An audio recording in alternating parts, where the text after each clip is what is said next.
Всего по республике в 8 часов утра открылись 186 избирательных участков, 36 из них в столице. Сегодня в 19-м избирательном участке свой выбор сделал и Камбулама Тувы.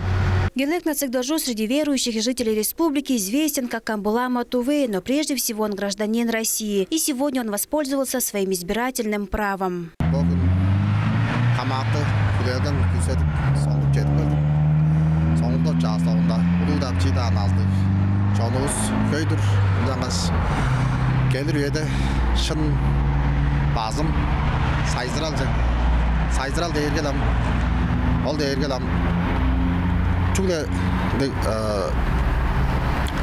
Материальный сайзралес, ол дээргеле китки олгаш ташкы сайзрал деп жогола.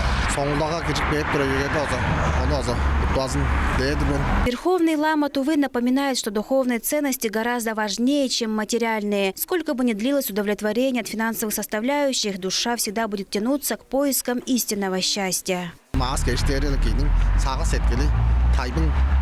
Сағыз еткілі, оғым жырғалды байдалды өзі ағыз кешті болды. Жаш, че жүртті ұсқа сағыз еткілден, олаула амдыры жұтты оғызға өзім. Тайбың байдал, жору да подағар болса дам, олаула шын шілілген өзі, олау арыз, ең қол жұғылау отырыр.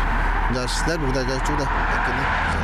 Более 1800 человек закреплено за 19-м избирательным участком. Представители УИК сообщают, что работает и выездная комиссия. А это значит, что проголосовать можно и не выходя из дома. Принимаем заявление, кто не может приехать проголосовать здесь в помещении.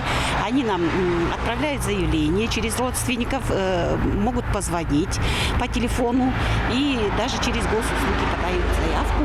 Мы по адресам формируем маршрут и выезжаем на выездное голосование. Напомню, что в России с 17 по 19 сентября проходят выборы различного уровня. Россияне выбирают новый состав Госдумы 8-го созыва, а в 9 регионах организованы выборы губернаторов. Айраса, Владимир Суртуй, Кузел Сарысарен, Тува 24.